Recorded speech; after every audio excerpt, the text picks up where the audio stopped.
This video is about employee resource groups. An employee resource group, or ERG, is a group of employees who have come together because of shared experiences. Usually experiences, for instance, gender, race, disability, or sexual orientation. So, some organizations have women in the workplace groups or networks for queer and gender nonconforming employees. Others have a network for disabled employees or networks for specific racial or ethnic groups. For instance, an Indigenous employee network or a Black employee network. Regardless of the experiences that bring employees together, an employee resource group is always structured in the same way. It's led by the employees themselves and not by a manager or supervisor. And membership is always voluntary, meaning an employee only joins if they want to. There aren't any managers or supervisors, quote unquote, pushing them to join. ERGs help foster a sense of community and support within the workplace. That's why they're an important part of building an inclusive culture. They create spaces where employees with common experiences can come together to share stories and ideas, provide mutual support, or advocate for change in their organization. For example, if an organization has a disability inclusion network, members might talk about times they've experienced discrimination at work because of their disability. They might draft a list of suggestions or considerations for ER or for leadership, advocating for changes that will help make sure this kind of thing doesn't happen again. For example, an anti-discrimination policy that specifically addresses the needs of employees with disabilities, or an educational event where their peers can learn more about ableism and accessibility. Or maybe they'll request more professional development initiatives so that members have the opportunity to advance leadership positions where they themselves will be able to make change. So employee resource groups often amplify the voices of underrepresented employees. They provide insight into the challenges these employees face. This, of course, means the organization can then address those challenges, making things more inclusive. But if all an ERG did was meet to discuss members' experiences without ever advocating for change, it would still make the workplace more inclusive. Why?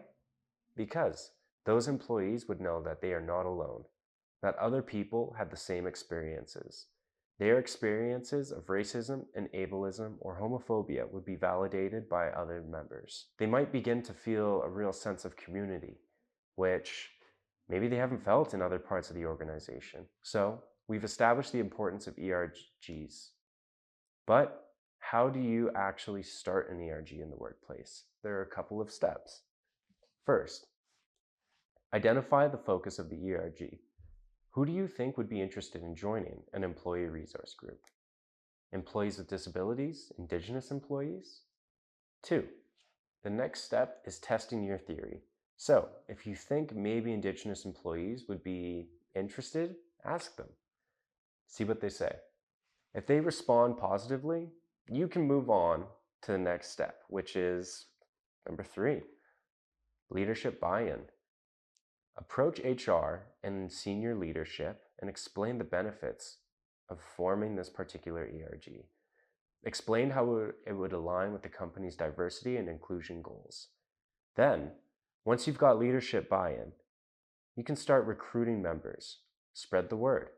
Speak with employees who express interest and put together a small group of dedicated members. Once you've got members, work with them to define a mission and goals. Write a formal mission statement and set goals that reflect the things that the ERG hopes to achieve. 6. Next, it's time for logistics. Planning and organizing things to determine how often the group will meet, where they will meet, and what each meeting will look like. Number 7. And then it's time to launch the ERG. So, start building awareness, publicize the group, and broadcast it internally, inviting other employees to join and participate, either as members or as guests at the first event, which the ERG can now start planning. If you'd like to learn more about ERGs, consult the PDF included in this lesson. For now, let's talk about our 3 Jedi Hub lenses: disability, indigeneity, and racialized newcomer status. In terms of disability, make sure that meetings and events are accessible and that everyone can participate, including those with mobility-related disabilities, sensory disabilities, hearing or vision-related disabilities, and more. In terms of indigeneity, it's important that meetings and events hosted by the ERG acknowledge and respect Indigenous traditions, values, and histories, even if those meetings or events are not centered around indigeneity.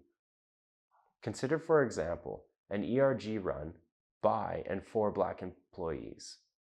The events they may host may not be centered around indigeneity, but they can still acknowledge and respect Indigenous traditions and histories by, say, acknowledging the land they are on, or by addressing the need for solidarity between Black and Indigenous peoples in Canada. In terms of racialized newcomers, it's important to consider any language barriers that might come up during ERG meetings or events. So, for the sake of employees who've yet to become completely fluent in English, use plain, straightforward language and avoid slang, acronyms, abbreviations, and idioms. For example, instead of saying someone is under the weather, we could just say that they are sick or ill. Or instead of saying something costs an arm and a leg, we could just say that it's expensive. Another thing to consider is whether newcomers have already adjusted to Canadian norms or standards. So, during meetings and events, try to create an environment where newcomers and all employees really feel comfortable asking about the unwritten social or cultural rules governing that meeting or event. Better yet, put the rules down in writing or state them out loud. This is going to help put guests or attendees' minds at ease. And not just those who are new to Canada. Employees who struggle with generalized anxiety disorder or autism spectrum disorder are going to appreciate this too. This brings us back to disability. All three of these groups, Indigenous employees, disabled employees, and racialized newcomers, can have their own ERGs. So you could have an ERG for Indigenous employees, an ERG for employees with disabilities, and an ERG for employees who identify as racialized newcomers. However, it's important to note that these categories often intersect, especially since anybody can become disabled at any time.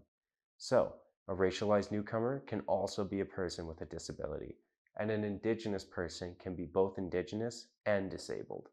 It's not one or the other. Our identities and experiences are shaped by tons of different factors, and it's important that our ERGs acknowledge and address these intersections. That's what intersectionality is all about. If you haven't already, I encourage you to go to Module 2 and check out the lesson on intersectionality. I also encourage you to check out the PDF in this lesson so that you can learn more about ERGs and how they can be used to build an inclusive culture. Nishan is going to take over from here. It's been an honor speaking to all of you. I'll see you on the next module.